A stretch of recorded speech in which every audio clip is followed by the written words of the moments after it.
Welcome to The Truth Must Be Told. I hope that you have been enjoying this podcast. We have covered many subjects, and, we're going to continue to do that. The response has been excellent, and I will continue to bring you quality podcasts from which you can learn and perhaps give you some hope in this uncertain world. If you have missed any episodes, you can go to thetruthmustbetold.org, and you will find a link for anchor.fm, which will allow you to listen to previous podcasts absolutely free. It's free to visit the site and free to listen. And while you're there, consider hitting that support button and help this ministry to continue to grow around the world. Thank you for your support and for joining me here on The Truth Must Be Told. It is truly said, a good conspiracy is an unprovable one. We will be discussing some conspiracies today on The Truth Must Be Told. Stand by. He's just ignorant. He doesn't know any better than to tell the truth. It's the truth. I just want to report the truth. It'd be a nice change of pace. When in doubt, tell the truth. Edward, I tried to tell the truth, and they kicked me off the air. You can't handle the truth. And now, speaking the truth, even though it hurts. Here's the host of The Truth Must Be Told, Sal Passos.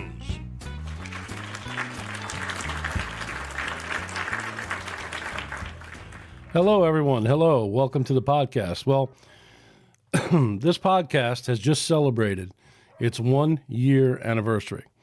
And I promised at that time that I would be discussing conspiracies at some point. Well, today is the day. And just if you hear the dogs barking in the background, unfortunately, that can't be helped. So that's just part of who I am and what's going on here. So I'm sorry about the lack of professionalism. All right. And in case you're wondering about the hat I'm wearing, it says I'm not old. I am just chronologically challenged. All right. So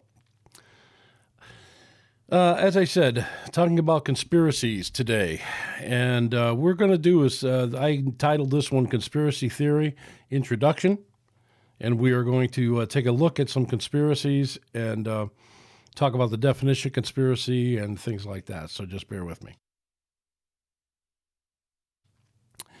Now, I'm working on making some changes here. In case you're tuning in from other areas, I have got this going through a thing called Restream, which is supposed to be sending this out to my Facebook, YouTube, I forget where else it's supposed to be going to. So just bear with me if it doesn't get there. I will, if I have to, I'll send them out again on individually. So just bear with me.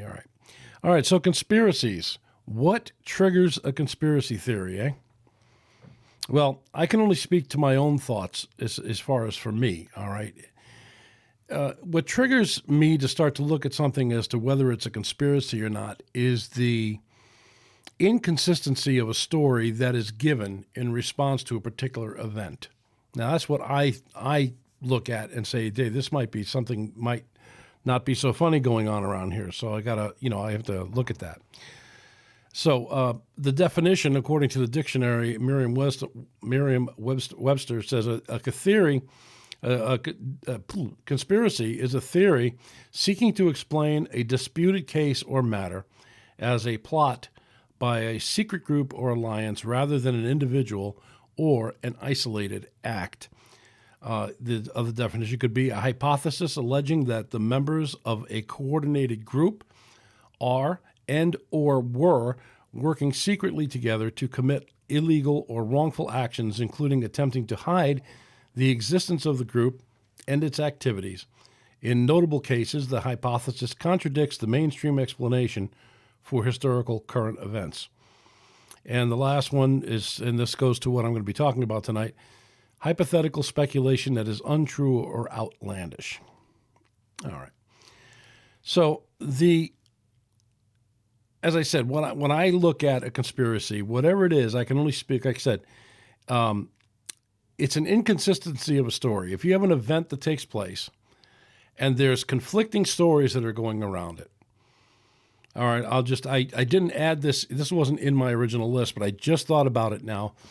The airplane that got shot down over Long Island, and they say it was a 747. They say it exploded. I happened to be listening to my scanner that night when the calls were going out for the Coast Guard. At the time, I lived in Bridgeport, Connecticut. I lived on a third-floor apartment, and I had a scanner going, and I monitored the Coast Guard. I monitored the the police, the fire. It was just a hobby at the time because I'm a ham radio operator, so I monitored these frequencies. And I also was still involved with EMS and stuff. So I always had something going on in the background. I heard it. I began turning on the news, and they had interviewed a pilot from the by and by as things it wasn't like right away, but shortly after the incident happened, they were interviewing a pilot who was a National Guard pilot, Air National Guard, who said he saw something fly up from the water and hit the airplane, and it exploded. And then you never heard from him again. That was the last you ever heard. And then through the investigations a year, they said it was this fuel line that caught fire and exploded the plane and blah, blah, blah. So, okay, whatever. But that's what I'm talking about. There was an inconsistency in the story when they said, no, this was an accident. It was not terrorist. Yet there were over 100 witnesses, I think, that said that they saw something fly up from the water and hit the plane, including this National Guardsman. And I wish I had that recorded so you could see it. I'm learning now to TiVo these things when they come on a DVR, so the DVR, to record them so I can get the first-hand reports and then be able to go back later and look and say something's wrong here. But there's a disputed case or matter, and like I said, there's inconsistencies. So the beginning of my becoming a conspiracy theorist starts back in the 60s at a very young age. I began to hear the controversy during those years in the late 60s, coming up to the 70s as I was getting older. I was born in 58, so I'm getting about 10, 11 years old, 12 years old, and I'm hearing these conspiracies going on. And I hear the controversy pertaining to the assassination of JFK. Was Oswald the only shooter? Who was on the grassy knoll? Et cetera, et cetera, et cetera.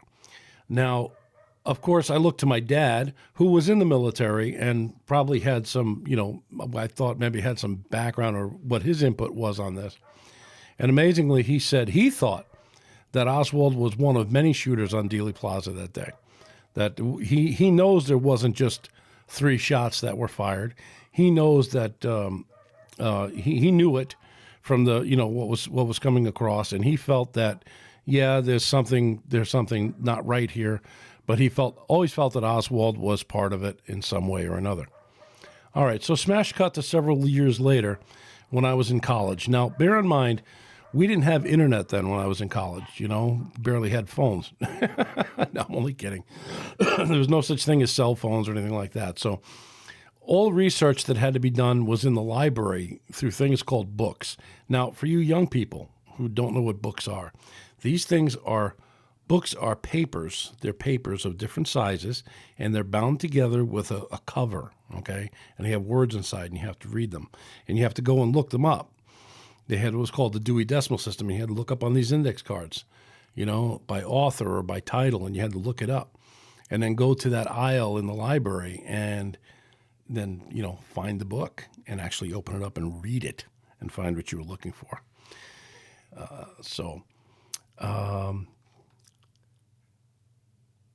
But I would have to go to the library and go through periodicals, encyclopedias, and other books to find answers that I was looking for. Well, I said all that to say this. In my criminal investigations class while I was in college, my instructor began discussing the Kennedy assassination. This was a criminal investigation, so we began looking into that. And he began to point out inconsistencies with the account, and that piqued my interest. So I began to research it as much as I could and found plenty of things that had to do with it, and it had to be brought to question what was going on here.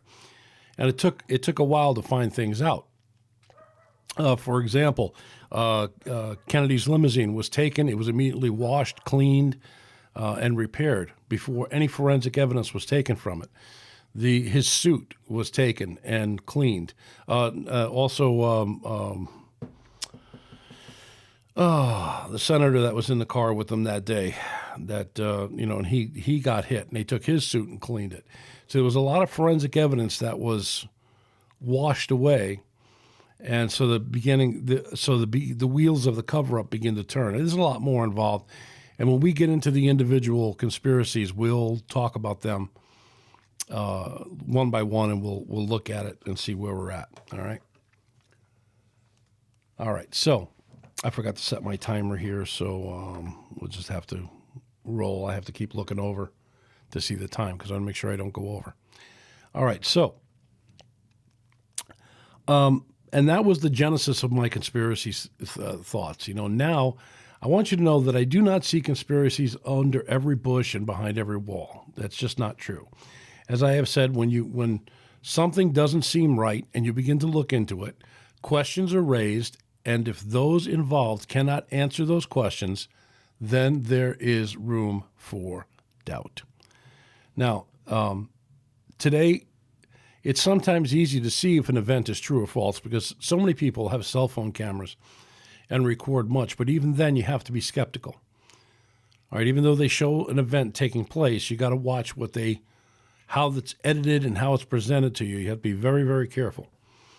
My grandfather had a saying, and that was, don't believe everything you hear and only half of what you see, because even your eyes lie. Now, admittedly, I have been caught up in the hype of some situations, believing the news media is telling me the truth, and why should I doubt it? Well, the mainstream media has an agenda as well, so now I watch with great caution. Okay? When Sandy Hook took place, my hearts were pulled at the news as it came across. Lori and I spent hours trying to get up to Sandy Hook because we didn't live that far from it, but we spent hours trying to get there because everybody like us had the same idea. They wanted to visit and to make sure that we left a thing on the memorial there that they had set up, and everybody was in tears, and we were looking around, and I didn't realize I got caught up in the thing that may or may not have happened. But we're not going to go into individual conspiracies tonight. I'm just going to touch a few things. All right, so trust no one is a good idea to keep in mind when we're dealing with conspiracies. You got to trust no one. Now, to those who would dare to speak up and speak their mind, like me, to speak a theory that goes against the norm, like I do a lot of times, we find that we're ridiculed, we're mocked, we're attacked verbally, and sometimes physically. People can get very physically upset. For example, to say that the World Trade Center buildings fell because of controlled demolition is a hot-button topic. You'll get yelled at, and you'll be told to shut up because people don't want to face the truth or the fact that they have been lied to. To say that no one was killed at Sandy Hook, I mentioned it before, in Connecticut, gets you the same result. How could you say that? Those poor parents and kids didn't deserve to die like that. To say that Oswald was not the shooter, was not the shooter or a shooter on Dealey Plaza that day is another hot button. Oh, you watch too much TV. That's all been debunked. He was definitely the only one there. And if you dare say today that forcing people to take vaccines are suspicious, you are labeled a terrorist by some. Oh, yeah. Yeah, you are definitely labeled as a terrorist by some.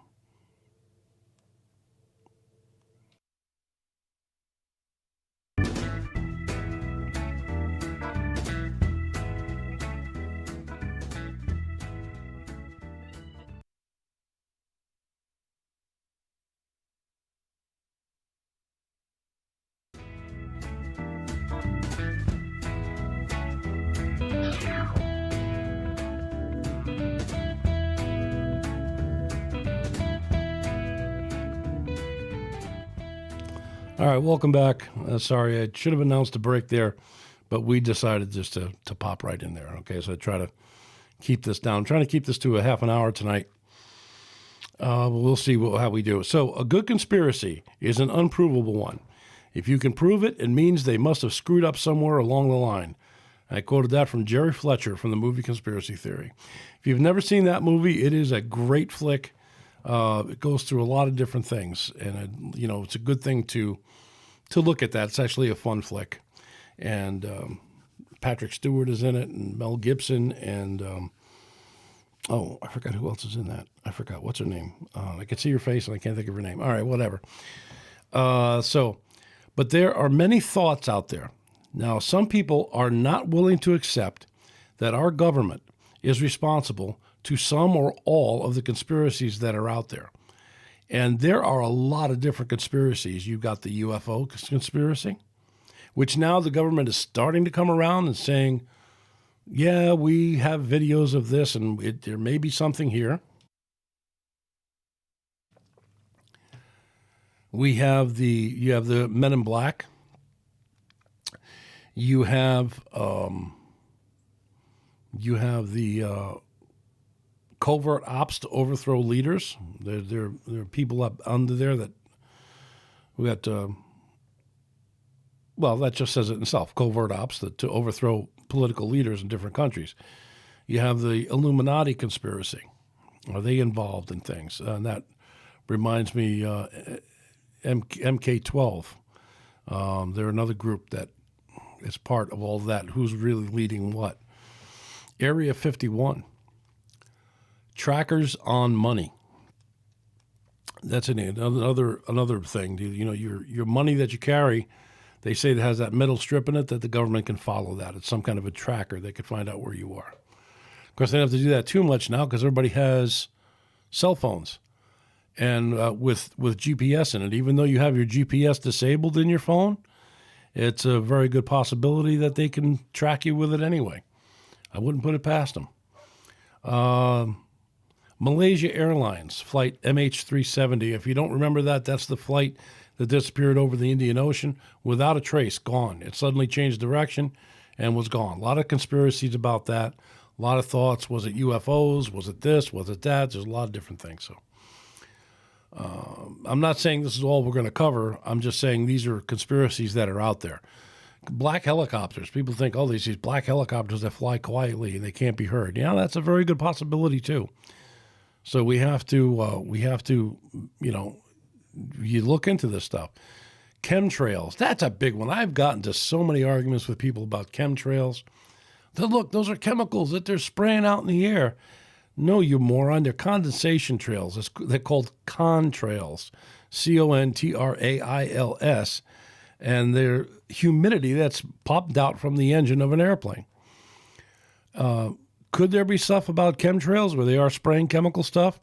Possibly, but I don't know from that high. I mean, you're talking 20, 30,000 feet. Don't know what you would get, but that's what it is. So another one, Korean Airlines Flight 007 was another one that disappeared. And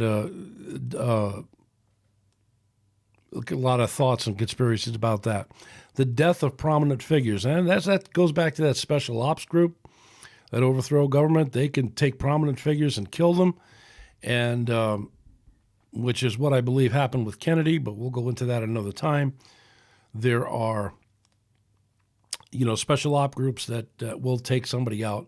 They have a target, they're ordered to take them out, and they go. Denver Airport. I don't know if you've heard the conspiracy about Denver Airport. That one's a real interesting one. It has to do with whether there's an underground base under the Denver airport. A lot of crazy stuff going on there. And this, especially when they had those murals with the guy that looked like, he had a gas mask on and he had a Nazi type of looking uniform on, stuff like that. Major wonder. Freemasonry. Now, the Freemasons and the Mormons are actually, those are two that can tie in, but the Freemasons have a lot of stuff going on and they may be behind some things as well. We have, there's evidence about that too, and maybe we'll get to them at some point. Because this is going to be a continuing show. Conspiracy theories is going to be, not going to be every day back to back, but I will definitely hit it at some point. We've got, crisis actors. Now, this is a good one.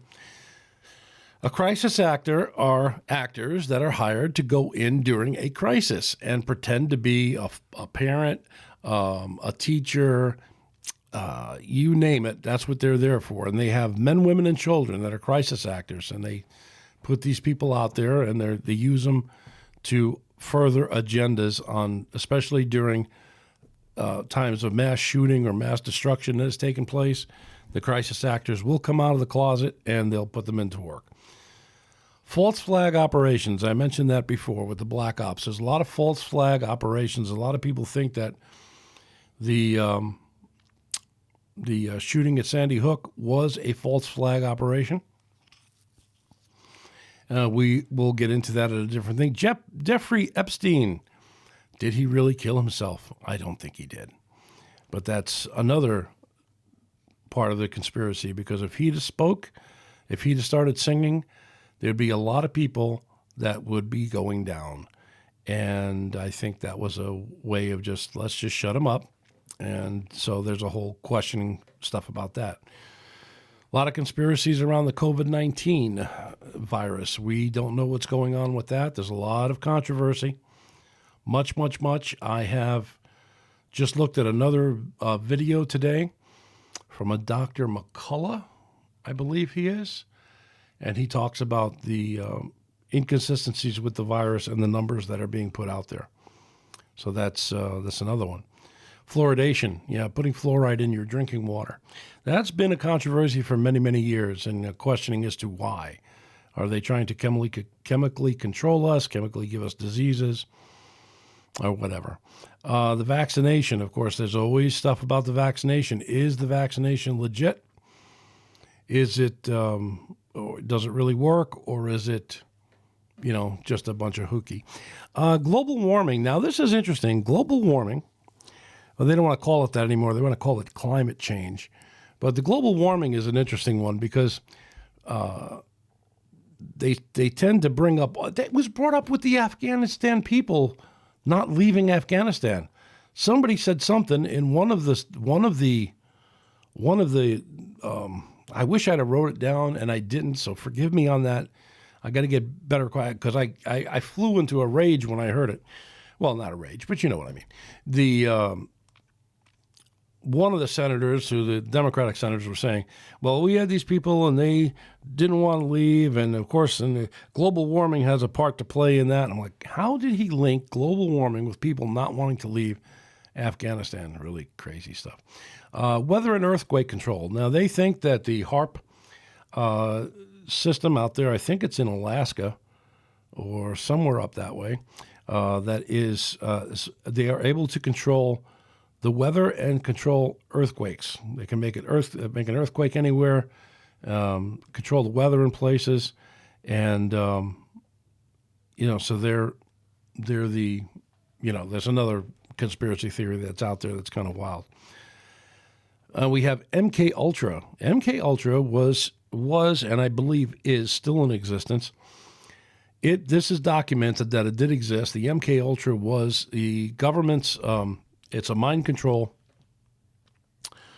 tactic where they can place. They could make you an assassin. You wouldn't even know about it until they gave you a keyword.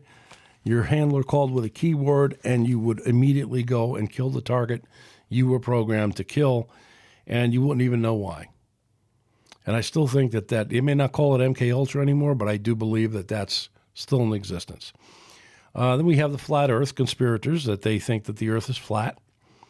They don't believe what they see. I don't know about them. That's a whole nother thing. RFID chips, radio frequency ID chips, identification chips. These things are supposed to be able to be planted under your skin, and it's supposed to carry all your information, banking information, your health, all of that stuff that's in there. Another one was a big conspiracy for many years was Pearl Harbor. Did the government know that Pearl Harbor was going to happen? Did the president have an idea? Were they warned and just ignored it? And the list goes on and on and on. But as you can see, there are literally hundreds of these conspiracies. Some are more ridiculous than others. as some people take conspiracies to a level of insanity. I think that's the thing. However, when one begins to look at situations with an open mind and one begins to have questions, and if they cannot be answered, then there's something not so funny going on. But why? Why would one believe that the government, our government, would do such things? Why would they allow 3,000 people to die in 9/11? Why put the country on a path to war? If you don't think that the powers that be, look, I'm going to quote Mr. X from JFK, okay? The JFK, Mr. X says, the organizing principle of any society, Mr. Garrison, is for war. The authority of the state over its people resides in its war powers. The ability for the government to wage war is an organizing principle. The other thing is, and you have to ask, who benefits from an attack on this country? All right, we had the airplanes crashed into the building. I have no question of. What I have a question of is, I was a firefighter for many, many years. Black smoke was coming out of that building. Now, that means it's oxygen starved. When the smoke turns black, it is oxygen starved. Okay, it doesn't have enough oxygen to continue to burn. You can have office furniture in there burning. Any jet fuel that went in there ignited and blew out almost immediately. Jet fuel is like kerosene. If you ever seen kerosene burn, take some lighter fluid, put it on the ground, watch it, see if it stays lit. It won't. All right, it will ignite other furniture and stuff around it, but even when burning furniture, you're not going to get the temperatures that they claim weaken the steel enough for it to come down. All right, and we're going to go into this. All right, so there's something else wrong. And Building 7, though it was struck with girders and stuff, they say it was from office fires that made that collapse, and I'm going to have video to dispute that. So, but not today. It won't be today. We'll get to that at another time. And I don't want to bring a big scar onto 9/11 after we just celebrated it last week. I tell you, I'm sad that 3,000 Americans died in that thing. Many of my brother firefighters and EMS people and police department people were killed. And I'm not happy about it. But who is to blame? Okay, immediately we're told it was Osama bin Laden, and we went down that road. All right. But war is the biggest business in America. And as we go into war, I want you to think of all the contractors and the manufacturers of the things we need to conduct a war: the airplanes, the ships, the weapons, the fuel, the powder, the bullets, the missiles. All of those things are produced here in America. And thank God that when Trump was in office, those things were starting to build back up again. We need those things. But but we need all these things to conduct a war, and that's the important part. So when you're looking at a crime, you look for clues. One of the clues in a police department would look like is money. Where is the money? Is there money involved? And if the money involved, if money is the motive, then who benefits? Who benefits from the money? Okay?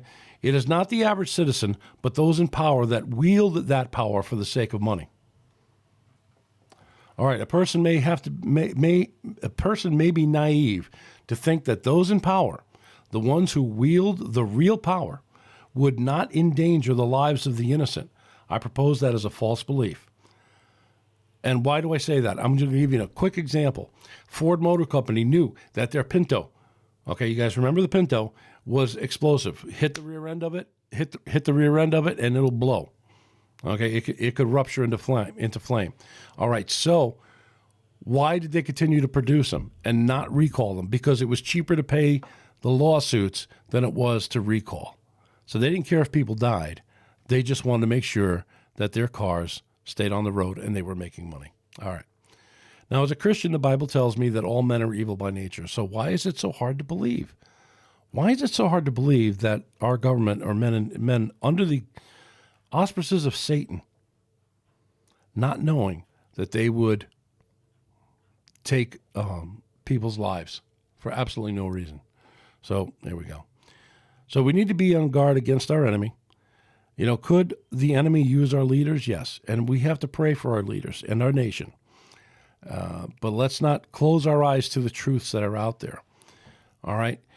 We need to pray for wisdom and discernment, because there is a lot of stuff out there that one could say, oh, something's not right here. And, wow, I didn't think that this happened this way or this happened that way. You have to look at things and have some discernment. All right, so keep that in mind. All right, so as we move into the days ahead, we've been here for 30-something minutes now, so I'm going to end it. But as we move into the days ahead with the conspiracy theories, we're going to take them a little at a time. We'll tear apart some, and we'll look at it, and we'll bring things. I'm not trying to change your mind. I'm just trying to give you something to think about. Okay, you think about what you think about. That's up to you. I have no right to tell you how to think. This is the great thing about America. We can think as we please. If you believe that terrorists brought down those buildings, then fine. God bless you. I have no problem with that. But there's a lot of questions I need to ask. If you don't believe you don't believe in UFOs, fine. It may sound funny to you, right? But that's okay. That's all right. If you don't believe in Bigfoot, no, that's okay too. I don't care. But I'm going to bring up things that are going to raise questions. And that's why I call this The Truth Must Be Told. And sometimes the truth hurts. But I want you to be prepared for what's coming and be ready to hear the facts, hear some facts and some different alternatives, and let you start think a little bit. All right?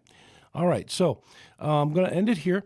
Before I go, don't forget that October 2nd, we're going to begin our Paranormal October. We're going to start with, some UFOs, paranormal activity, things like that. It'll all be laid out. We'll be taking it during the month of October.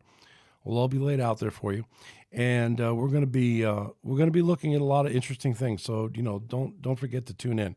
Also, October 30th will be that's a Saturday. Will be our Halloween special. I'm going to go through the background of Halloween, what it means, and should Christians celebrate Halloween or not. And that's going to be what we will discuss. All right, so with all that being said, God bless you, and we'll see you next time on The Truth Must Be Told. You take care.